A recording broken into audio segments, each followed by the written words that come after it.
Hello, everybody. This is Carol Maletta.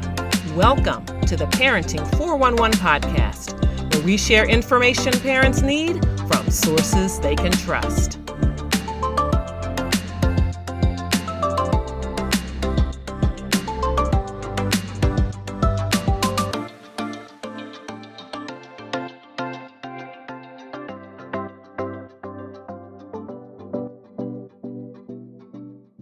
Around the country, high school seniors and their families are deep in the throes of a coming-of-age ritual, the college admissions process.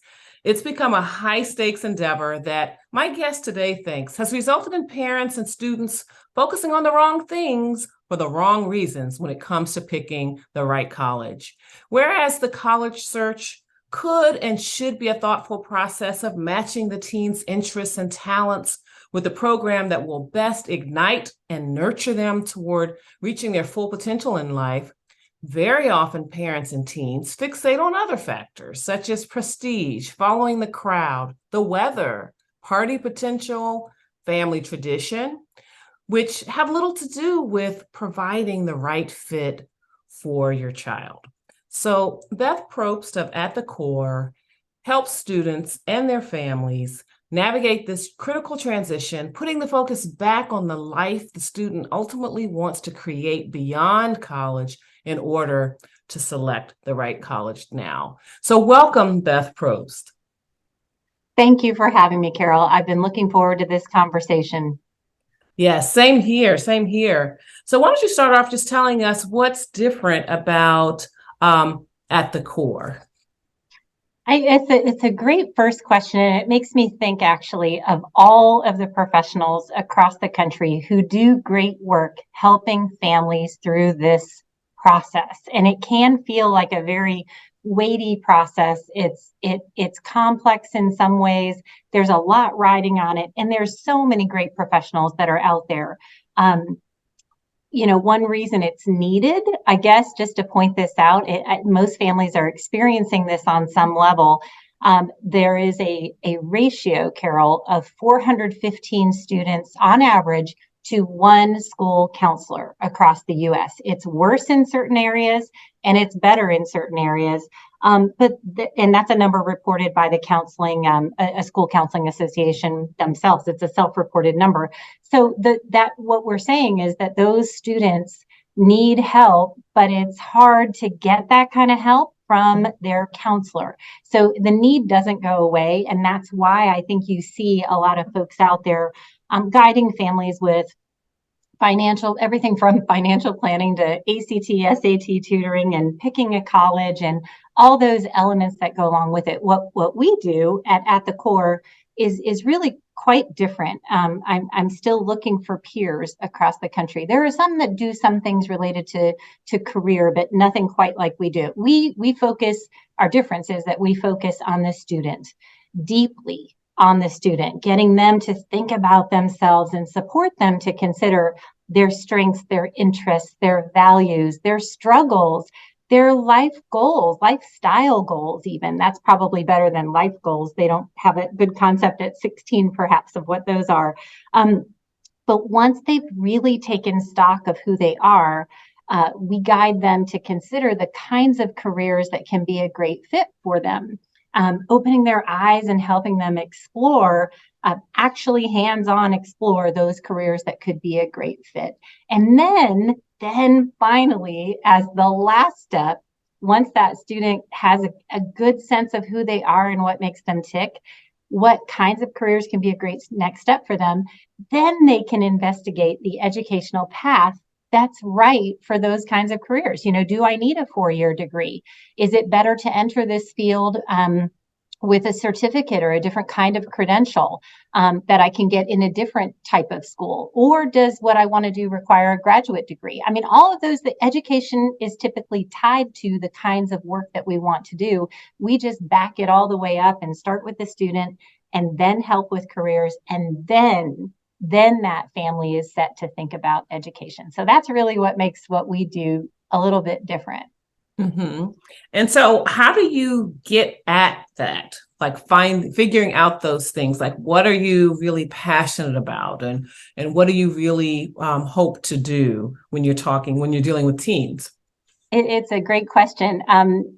Most of us would turn to, I can remember in my professional career being guided to online assessments. You've probably taken online assessments. Our kids have taken online assessments. My daughter in jest used to send me links to BuzzFeed quizzes, and they were silly things like, tell me your favorite cheese, and I'll tell you what you should major in. Obviously, there's no science, behind that. So what we and online assessments aren't good or bad, but they're quick. And so they don't have any depth to them, right? So a student is going to answer quickly. They're going to get some quick answers. And a lot of times they'll see maybe careers in a list like that and that come back from a quick assessment and they'll say, well, that's not right. I know I could never do that. And so they throw out the whole list and then that process is gone. So how do we help students? How can you really get a student to think about who they are and what makes them tick? And that's we use, Carol, an interview process. So 10 years ago when we started this in 2012, I thought to myself, do I really want to interview teenagers? do I want to sit across the table from them and talk to them? And it was fascinating. Those first students that I worked with, getting them to really figuring out how to toss them a softball question that let them, without any kind of inhibition, right? I was a third party. I was not mom or dad. I had no preconceived notions about who this child was or what they should do or be in the world. I was all ears. And they were willing to share. So we've carefully crafted a whole set of questions and also some homeworks that the students do. They do in the process that we do with students, they do 5 1-hour interviews, one-on-one with the same facilitator all the way through the process. And in the course of those interviews, take place over about 2 to 3 weeks time. So they're getting sort of deeper and deeper into really those stories that the student can use to articulate what's important to them, what they have felt good at, what they have enjoyed, when they're honest, what they've struggled with. And they let it all out and we catch it and then we analyze it and we collaborate on it. And we're able to feed back that next step information for the family. Well, So it's kind of interview-based. interesting. It's kind of interesting. I can imagine that some of those teens are like, wow, nobody has been this interested in what I really care about and what I want to do. Because, how many times do parents ask questions and they already know the answer they're expecting? Or So you're so right, Carol. As parents, how do I say this? I know you're a parent, I'm a parent. We care more deeply about our children than anyone else, probably, that'll make me cry, than anyone else ever will. That is our job. But we layer in our life experiences with this child and sometimes our own aspirations and all this stuff gets muddy especially when it comes time to think about launching this child from those high school years to what comes next. There's a lot of emotion that plays into that. And sometimes parents, you had such a wonderful list in the intro of things that cloud that judgment. Mhm. And with this process, actually, it's very interesting. I honor the parents that engage with this process, that willingly allow their student to open up, be honest, be forthright with an individual who is there to listen and to help that student sort and clarify and analyze. So it's a very cool thing. I wish I had it.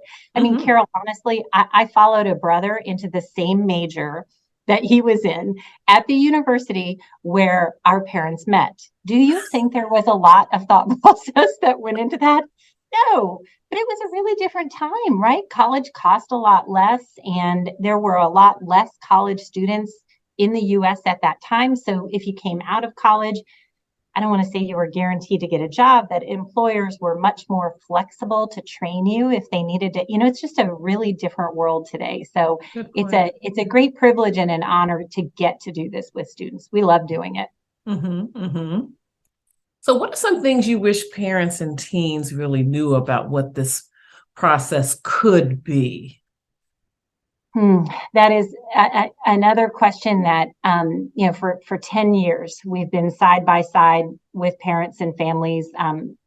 We've thousands of families have engaged with webinars and workshops and things that we do. So I've been witness to many different versions of how we navigate this path from middle school to high school to what comes next. And I love getting to share just a few thoughts. Man, number one, we get so tied up in the name of a college and the whole focus of getting into a good college. And there's, it's the same list of 50 colleges that roll around on college lists from kid to kid, especially those that are perhaps high performing students or students who are seeking that, that stretch, I want that greatest thing I can get into. And I guess I know, and I know those families know, but it's hard for them to remember this sometimes. And this is what number one, I would like them to know and to remember, that it is not where your student goes. It is what they do when they are there. After we move in our kiddos to whatever the name of that institution is, it begins. They are in class, they are learning, they are engaging, or they are not. And they are that, and as you know, college goes very, very quickly. It matters very little where they are, what the name of it is. What matters is what they do when they are there. And that is my number one thing that I would like families to remember. Secondly, I love for families to remember, and this one's so hard, especially if you're focusing on these elite institutions and you're trying to do everything right in high school. But my tip number two would be to use high school truly as what it's intended to be, which is a time of exploration. Take that elective. To have that summer job. Don't just choose to I see kids do this every year and it breaks my heart. They look at the classes that they can choose from and they pick the classes that they think will look good to a college instead of what is interesting to that student or what will give them, a chance in their day to get exposed to something that could be really, really impactful for them. And then the third thing is, I need parents to understand, you and I know we have older kids, those years from high school, the getting into college, then they're in college. They're very quickly racing toward that first job. And they'll sit across the table from someone to interview for a summer internship as early as during their freshman year of college. That's not that uncommon these days. What really can be a barrier, and it's really stunning, is the career illiteracy that our kids have. They are truly, and I use that word, the phrase career illiteracy, having tested it out on students. I wanted to make sure I wasn't offending them. Right. I said, how do you feel about that phrase? And no one likes to be called illiterate, but the teens that I've tried that out on, they say, you know what, after a moment of considering that, they say, no, we really are. We don't know very much about real world careers. And yet, we're expecting them as they pick a major at a college that does that major well. And then boom, boom, they're going to be done with college and heading. We expect them to have some working knowledge and they simply don't. So we have to take steps to overcome that early and often. So those are things I'd really like families to consider and think about as they start or continue this journey. Yeah, those are very good tips. Now, I'm wondering, what are the top worries that parents have when they start an engagement with you, working with their teen? What are the top 3 things they're worried about? We'll be right back after this.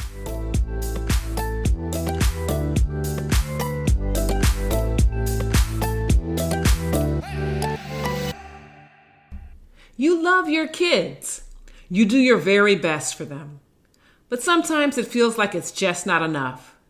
And you're so sure you're the only one who feels this way. The truth is, you're not alone. It is also true that there are some things you're doing quite right. And there's a community who would love to exchange ideas with you. I'm Carol Maletta, creator of the Parenting 411, a portal for parents where I share information parents need through webinars and masterclasses. And not only that, the parents there support each other on this amazing journey in the Parenting 411 community group on Facebook. I can't wait to meet you in the community.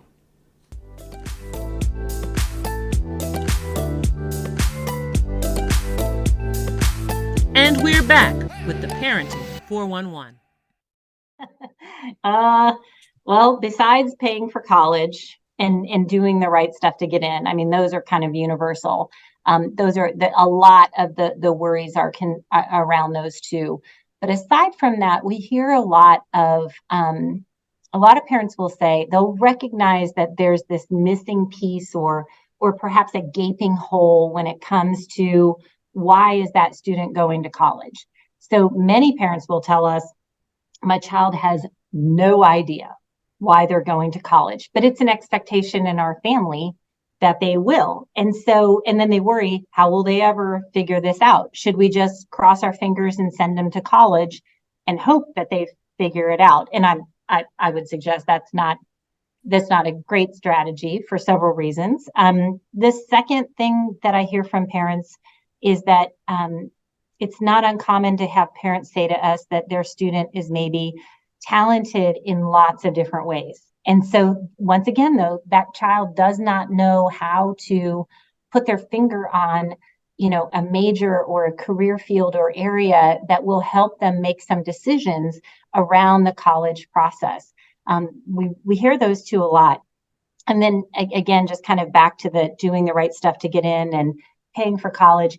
A lot of parents feel lost in the process. They know the process is different from when we did it. I mean, hello, Carol, I filled out an application, I believe, with a pen and paper at my kitchen table, right? Yes. Yes. And we folded it up and we put it in an envelope with a check and we sent it in, and that was how we got into college, right? Right. Yes. Right? Yes. Yes. Kind of, you've been through this process, a little bit different today. So families feel really lost and they can absolutely not know where to start. They hear bits and pieces from parents. They get a little bit, it's almost like the telephone game. They get a little bit from here and a little bit from here, and they may contradict one another, and they don't know, how do I resolve this? How do we make traction? How do we do the right things so that, our son or daughter does not end up with no choices, at the end of high school. Mm-hmm, mm-hmm. So those are three big ones that I hear from parents. So once you start working with the teens, what are their big concerns? What are their top three? In a lot of ways, Carol, they're kind of the same. They know this process is a big deal, and they know they've never done it before. And so for a lot of students, it can be, almost, what do you want to call it? It's like they begin to procrastinate because they recognize they know less about the process than their parents do. Their parents at least perhaps had their own experience. So that can be sort of paralyzing for them. They don't understand the steps or how to move through it. Another one we hear is that a lot of students don't love traditional high school, especially like the academic part, sit in a seat, have someone teach you, take a test to show that you were listening to that material, and then rinse and repeat 1,000 more times, right? So sometimes kids are like, yeah, that's not making me really happy. And so why would I want to do that for 4 more years? And it's just going to be harder. And then not only are they apprehensive about the process, they're apprehensive on some level. They try to picture themselves in a place where they've never been before, right? they've walked on a college campus, maybe on a tour, but they've never lived there. So they don't know what that's really going to be like. Will I find friends? Will I be successful? Will I miss the dog and want to come home? And the answer is yes. Yes, you will miss the dog. And then I guess, if they've thought about it a little bit more, I know they're also thinking about careers, and that they really don't know much about careers, and that can be troubling for them too. They know they'll have to make some decisions, and that the end of high school and that the end of college will come quickly, but they don't know how to make those decisions. So, that's what I see parents and students.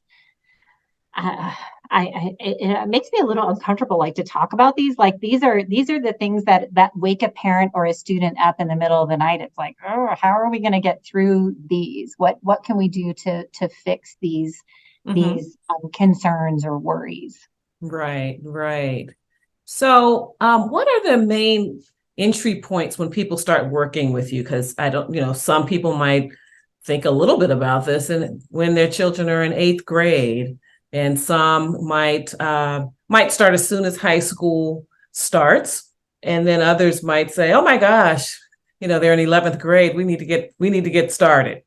No, you're exactly right. And I would tell every family to jump in wherever they are in the process when they're ready.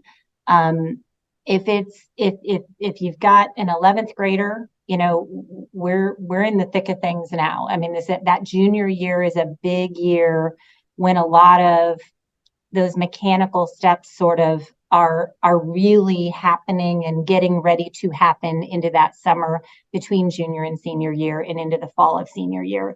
But that's why the kind of jump in where you are. I don't want anybody to ever feel like they're behind. You can't roll back. I've not figured out how to roll back time. Have you, Carol? I've not gotten that. No. How to hire Superman and make him fly so that the earth goes. Yeah, no, we don't want that.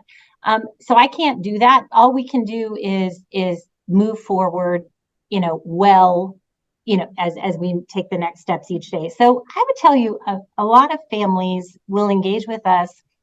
Like, if they have that nagging feeling that they're starting to hear some things about the college process, and they really want to just know more about, especially the mechanical steps. Sometimes we have early bird type parents. Maybe their first child is a high performing child, and they think, oh my gosh, we need to get our ducks in a row because this one, maybe has a chance to get some scholarships, or this one is going to be taking high school courses in 8th grade. So holy cow, it's here and we need to pay attention. So we'll have families that'll jump into webinars, or they'll want to do a one-on-one meeting to talk through just what do we need to pay attention to as early as 7th or 8th grade. Certainly, I would say it's more normal 9th, 10th grade. That's a great time. Students are gaining their footing in high school. They're starting to see some older students that they might know through the band or the cross country team, or through,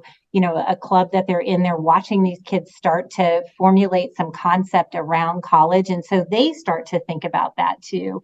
And so there's no right time. I would only say, the earlier you can choose to engage, not for purposes of pressure, but for purposes of information, feeling informed and equipped and capable to have you. The earlier you can start, the longer the runway you have of time to get those steps done. Yes, I like that. And on a more of an informal side, something that we used to do was when we took vacations, we would visit colleges. It didn't matter whether anybody expressed an interest in going to that particular college or whatever, but because they got to see different college campuses. So, like, we went to my college homecoming, or my husband's, or actually I also met him there when I went to graduate school too. They had been there, and then just other schools that, and so they got to see city schools. They got to see more schools in more rural areas. small campuses, large campuses. And I didn't think much of it then. It was just really planting the seed. I'm going to Yes, say that college, we perfect. do want you to go to college. Yes, Uh, right, right. uh, but I will say that it seemed helpful once they really did get to high school, because, like, for example, one son realized I don't like the city. Like, there's a school near us. He got accepted to the school. We had him apply just because it was in state and everything. But he, realized I don't like a city school, like, because the dorms were really kind of in a city. It was a nice area. It was a nice city, but he realized, no, I don't really want to be there. And then there was And another one that was way out in the country. And I don't think that sat quite well with him either. And so excuse me, that was helpful. what you just described is almost that Goldilocks kind of concept, right? Like if they Uh-huh. have a chance to see a large school, a small school, and a medium-sized school, if they get Mhm. that setting is also really important. Some kids thrive in that city setting. Some want to be, I went to a school that, no kidding, as you drive into the college, you just smell pig farms. So, it's just how it is. I grew it's in Indiana, rural Indiana. You have to kind of get through that, right? To get to the other side. How do I feel about that? How do I feel about this community that I'm going to be in for 4 years? But students often can't visualize that without some tangible steps like you just produced. And the other really nice thing is when you go on a college campus and you hear the so campus tours are generally pretty similar. You sign up for them ahead of time. There is a general session in the morning or the afternoon where it's structured and people from the university are going to share some data, and the university president might talk or someone from admissions, and there'll be, always a mention. We joke inside our own team that there's always a mention of the unique club on campus, the cheese club or the chocolate club or Yes. they all like to have a script. And the, and then you leave that group setting, you go on a tour, you break out and you have a student-led tour. And then sometimes they'll take you in, like if you have an interest in the engineering school or the nursing program, sometimes there'll be like a separate small group for that. So the neat thing is when students who are in high school, and especially those, you're on a vacation, it's very casual and informal. You did not put any pressure on that. You just offered it up on a plate to them. And they took that in and they heard that and they had that experience. And I think it actually works really well for most students to get them to think about what's relevant in my day to day in high school. So it helps them know, this might be, that in that engineering breakout that we had at that university, they talked about the importance of taking physics while in high school. So, okay, so now I understand as I build my class schedule for next year, I need to think about challenging myself appropriately. I need to think about, maybe those dual enrollment or dual credit classes, AP classes. I need to think about stretching myself so that I'm preparing for the level of coursework that will come with college. I think those visits bring some relevance and it gives you a chance to start the conversation in a different way. Carol, I will share with families, there's really one tip that I do love to share about Mhm. college visits, and that is that everybody puts their hands on the door handle before you get out of the car, and everybody says, "We will not fall in love with this campus or school. We're not, no one is in the business of falling in love," only because when we fall in love with a college, it goes back to that emotional decision thing, right? Oh, There's 2,000 four-year institutions that are out there. Many can be an excellent fit for your student, but if you fall in love with the one that ends up being way outside of your family's ability to pay for that school, and then worse, your kid gets in, right? and right. then and then you're like, uh-oh, well, now what?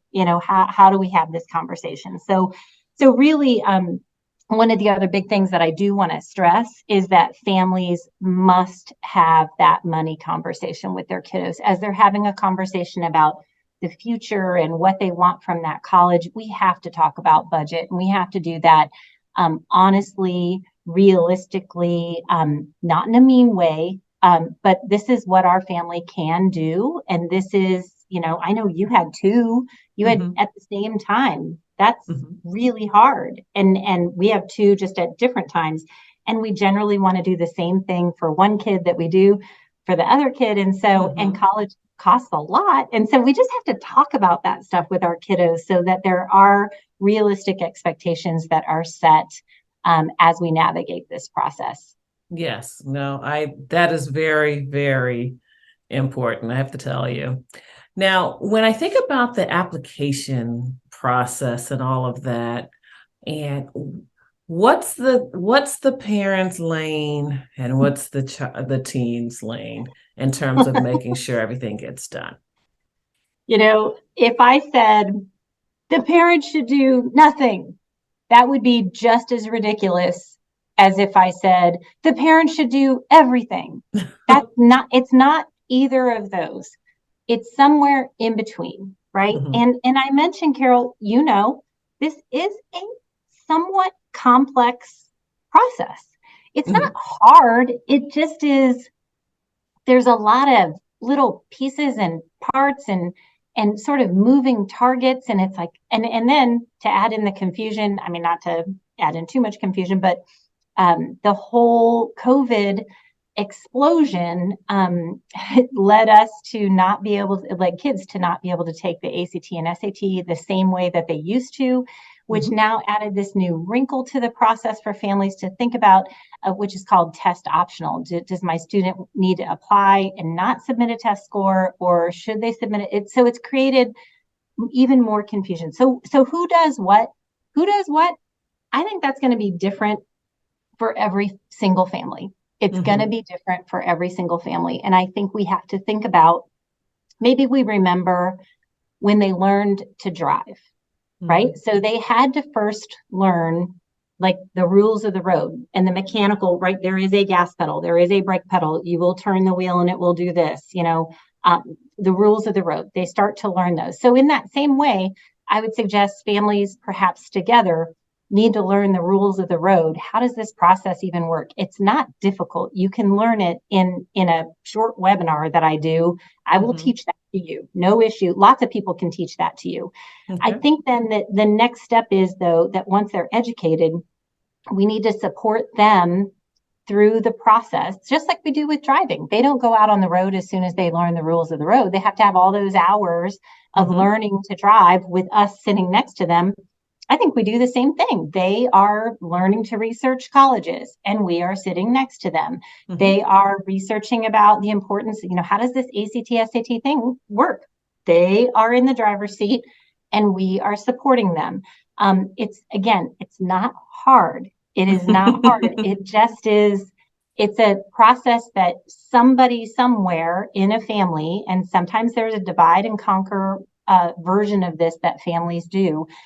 They have to learn, and then you have to execute upon what you have learned little by little. And that's where the time, Carol, of maybe backing up, kind of engaging with that learning process, perhaps in that 9th or 10th grade, gives you more time to execute those steps, rather than if you learn all this for the first time, in the fall of junior year or in the spring of junior year, your runway is just a lot shorter to be able to get the things done. So I like that space to breathe and let my lungs, open all the way, so that we don't feel as rushed as none of us make decisions best in that kind of environment. So that's, so parents' lanes are going to differ, household to household. But I do think you've heard me say it, that kids need to be in the driver's seat, and we can be sitting right beside them. Right. What do you think? Do you think that makes sense for most families? Do you think that can fit? I think it does, because even just managing the deadlines and things like that, I mean, that's something that they're going to have to do when they get to school. I mean, figuring out when papers are due and Yep. projects are due and all of that. So it is really important. And then it also becomes a matter of how bad do you want this? Like, are you going to, cut back on electronics or whatever distractions you have to really do this thing that you say you want to do? You say you want to go to college and you want to go, you want to hopefully have some options, some schools that you really want to go to. Well, then there's some steps. There's a process. We'll be right back after this.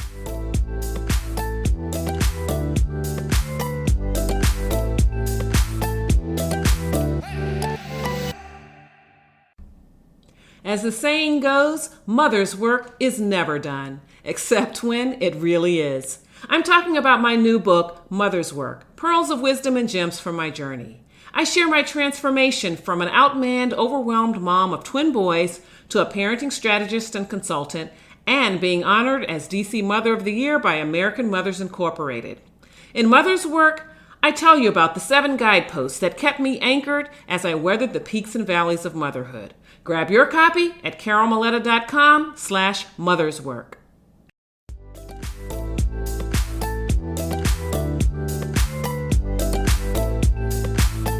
And we're back with the Parenting 411. So, Carol, what you describe is probably the situation that it's another one that causes a lot of stress for families, where a student may be saying some things and then their actions are not, they're not matching up with that. And what we found is that a student can say, I want to go to college, right? Maybe their peer group is all talking about, we're all going to go to college.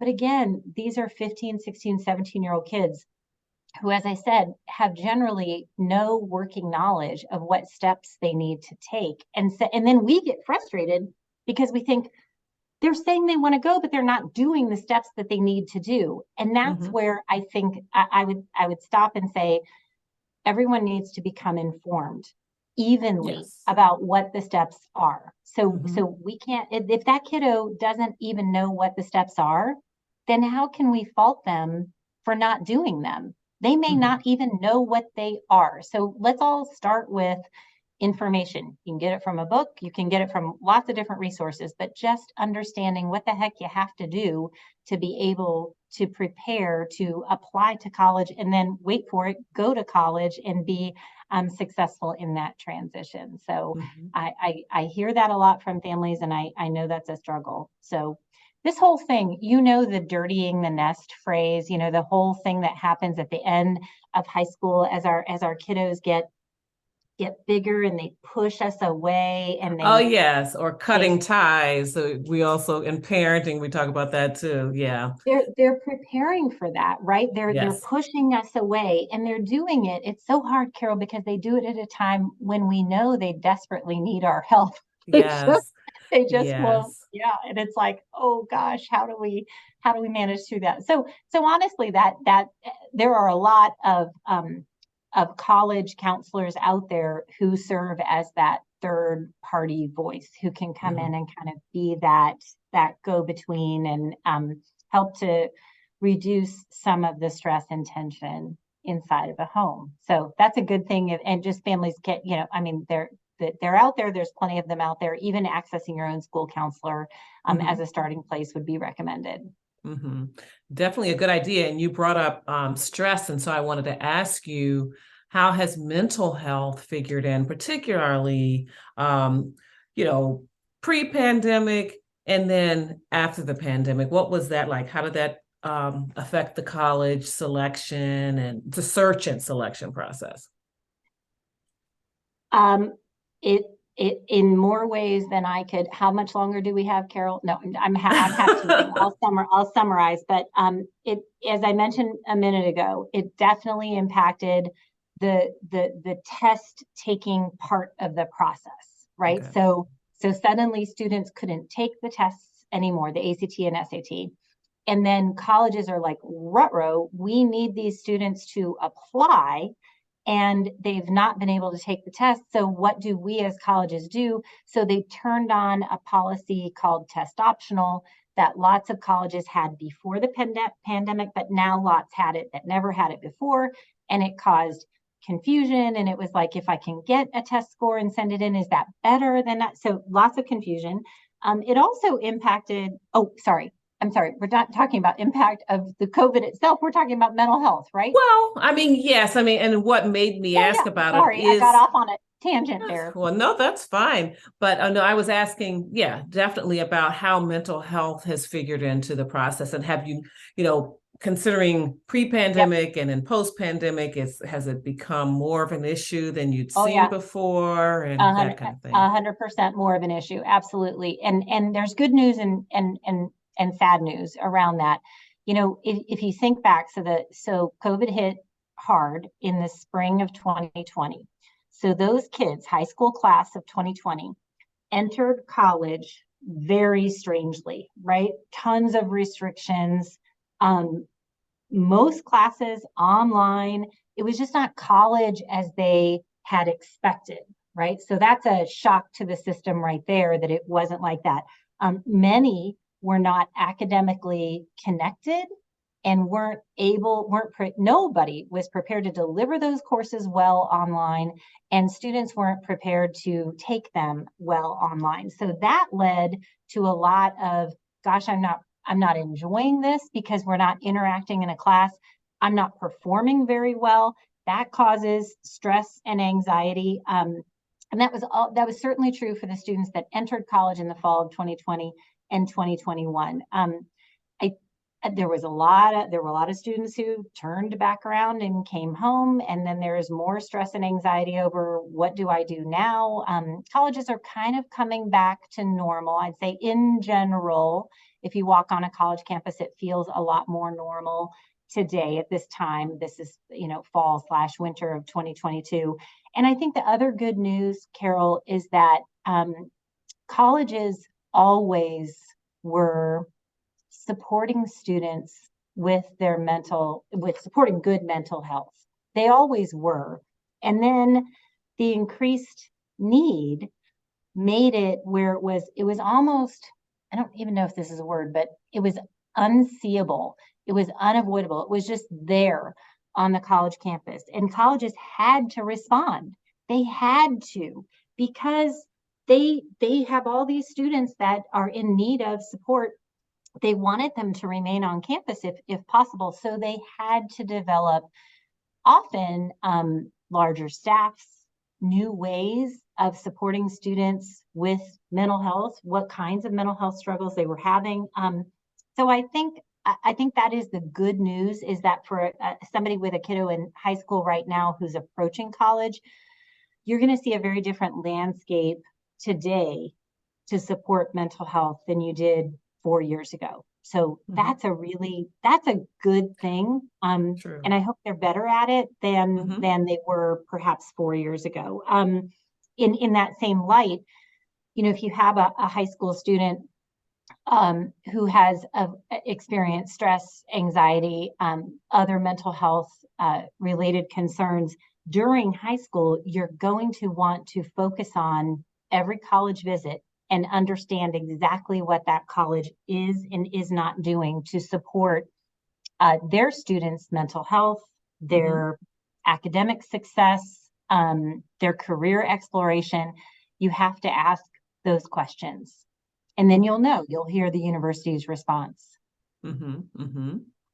Now, I want to talk a little bit more about At the Core. Now that we've considered all that the college application process can entail and the challenges teens have, the challenges parents may have, what does an experience look like working with you? Is it in person, online, group, one-to-one?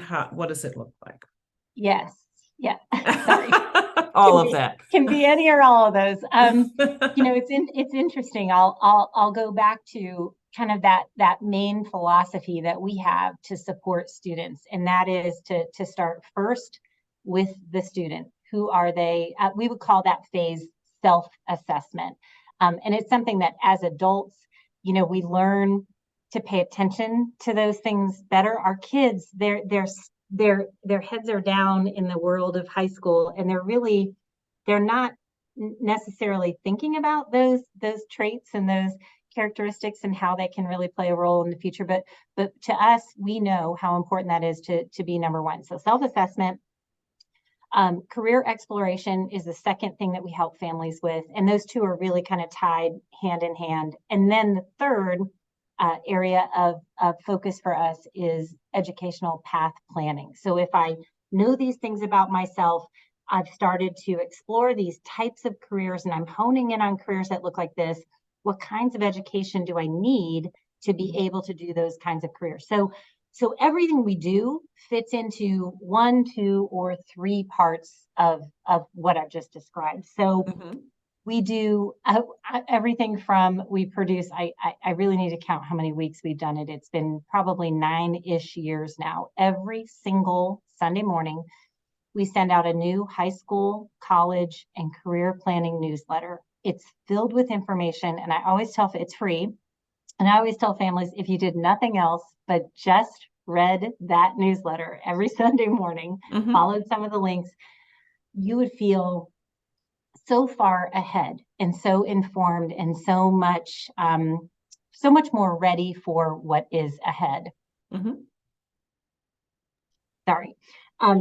In addition to that, so families, if that DIY, I'm listening, is not enough, and I want to join some webinars, most of our webinars are free.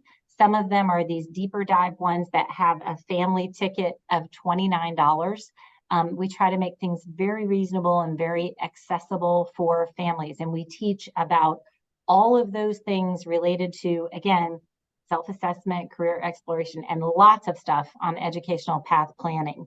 One of our most popular programs that we will do in the winter and into kind of that January, February timeframe when students are scheduling for the next year is to teach families how to decipher all the educational options that our kids have. And oh my goodness, they have so many today, but a lot of times families don't know very much about them or what the pros and cons are for those. So we teach that. So webinars, in addition to that, that's very much self-service. Families can come and join.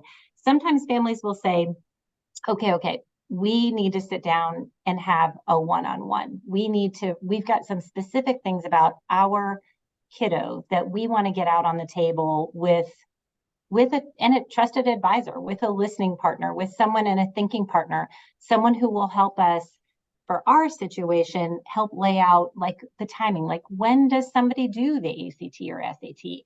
What kinds of summer camps or classes might help our student learn more about the things that they find interesting. Our students thinking about getting a summer job. Is that a good idea or a bad idea, right? So they'll come with fantastic, and so we do those. Those are one-on-one. We call that a private consultation. And where we do those, so we're based in Central Ohio, but COVID kind of was fun for us. Okay, I shouldn't say this. It was so terrible in so many ways. But one thing that was kind of positive, I joke, I think the plexiglass manufacturers of America were a little bit surprised at how popular their product became, and in many ways, we experienced that same thing. So where we used to do a lot of things locally in Central Ohio, we took everything online, and now we have followers from all over the country, and we're really so virtual. Or if you are in Central Ohio, we do meet with families independently and individually that way. For that guided self-assessment process that we talked about at the very beginning, that whole the extended, deep, in-depth process with a student, one-on-one, helping them, that interview process. And then there's, I had mentioned analysis and collaboration in a family meeting. And then there are extended meetings about career exploration, teaching them how to explore careers. We link them up with and prepare them for an informational interview with a professional that has a job that's interesting to them. We teach them how to do it. It's so much fun. So that process is called guided self-assessment. And that can be done completely online or, again, even hybrid or in person if they're in Central Ohio. So, yeah, I think that sums it up. And we never, I would never assume that every family needs just one thing. Every family is so different. And Right. and and if you're listening to this and you think, gosh, I'm trying to figure out, should we do this? Should we do this? Just it's kind of the kookiest thing, Carol, but we encourage families to call us with Right. honestly, with quick questions. We'll answer them. If they have a question about something that we don't do, but we know someone who does, we will Yes. direct them to that person that does that. And if there's something that we can help them with, we'll let them know about that. But we're parents ourselves. There's nothing worse than um, having someone try to hard sell you something. Yes. We're right. We are the polar opposite of that. So there are thousands of families who just get and read our newsletter every single week, and we are thrilled because we know that that helps them Yeah, and you're that making a provides huge difference. it's Yes. support that they need, and that and if they never become a customer in any way, shape, or form, that it means zero. That is, it Hmm. just means the world to us that they now go forward with confidence and clarity, and they know we're here if there's Hmm. something that we can do. So Well, that's my sales pitch, Carol. That's my well, all I can say is I wish At the Core was around when I was going to college. Um, but thankfully it's here today for families that will be sending children to college in coming years. So how can they follow you on social media or connect with you on other platforms? You bet, you bet. So our main website has just a ton of information on it, and it's gettingatthecore.com, just all spelled out, getting, Getting, at thecore.com. We did prepare a special kind of how to get started with career exploration for your followers. So if they go to gettingatthecore.com/career, they'll see a link there to be able to get a download of tips for beginning that career exploration process. That's something that I think I've stressed in our time together that's really important for kids to think about. Well, thank Um, you for that. That's yeah, great. no problem. Absolutely. And then they can subscribe to that newsletter that I mentioned on the website. And we are, of course, active on Twitter and on Facebook. We post every day on Facebook and on Twitter. And I think we're Get at the Core on Facebook. If you just put in Getting at the Core in Facebook or in Twitter, you will find us. And those links as well are on our website. We can make sure you have them for the show notes if that's something that you do with each podcast. That would be great if you could send that. Yep. And did you mention Instagram?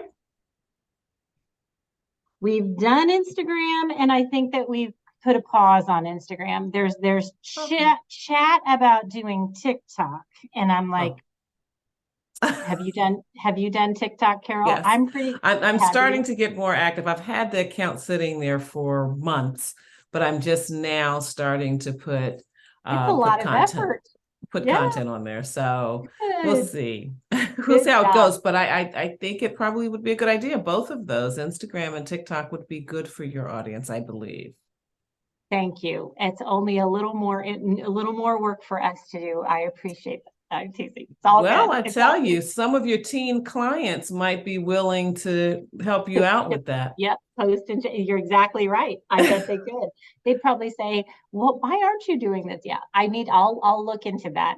We have some downtime in our month of December, so I will dig into that. I just sometimes the new like TikTok, I'm like, oh, that just feels like a lot of work.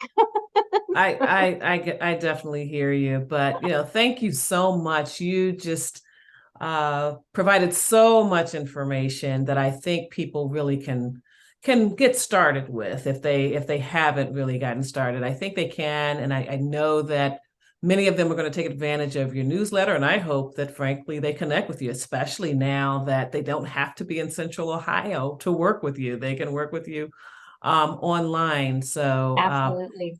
yeah, so thank you again for that. And to our listeners, thank you for tuning in. And once again, we at the Parenting 411 appreciate your loyalty. By all means, like, subscribe, and share this episode. Share the podcast with your friends. and follow the Parenting 411 on Facebook, Instagram, Twitter, and TikTok, and YouTube. And always remember that it's never too late to be the parent you want to be. Thank you, Carol. Thank you.